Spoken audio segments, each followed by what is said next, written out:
જોઈએ, સમર્પિત લોકો. નકર ટ્રસ્ટીઓ હોય એટલે મોટા બાપુ કહેતા ટ્રસ્ટી, દ્રષ્ટિ અને વૃષ્ટિ એનો ભરોસો ન કરાય. ટ્રસ્ટી ક્યારે આડો હાલે કાંઈ નક્કી નહીં, કાંઈ નક્કી નહીં.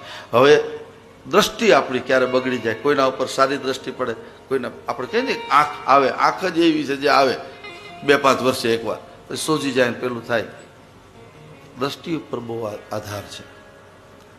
એટલે આપણે ગાય છે ને, આંખ મારી ઉઘડે ત્યાં સીતારામ દેખું, ધન્ય મારું જીવન કૃપા એની લેખું. દ્રષ્ટિનો ભરોસો નહીં, સમજો. વૃષ્ટિનો ભરોસો, વૃષ્ટિ એટલે વરસાદ. અતિશય વરસાદ પડે તો પાણી પાણી કરી નાખે, ન પડે તો બધું વાવેલું સુકાઈ જાય. પણ આ બધા જ માંથી મોટા મંદિર પર છે. મોટા મંદિરમાં બધું સમતાથી અને સમરસતાથી ચાલે છે.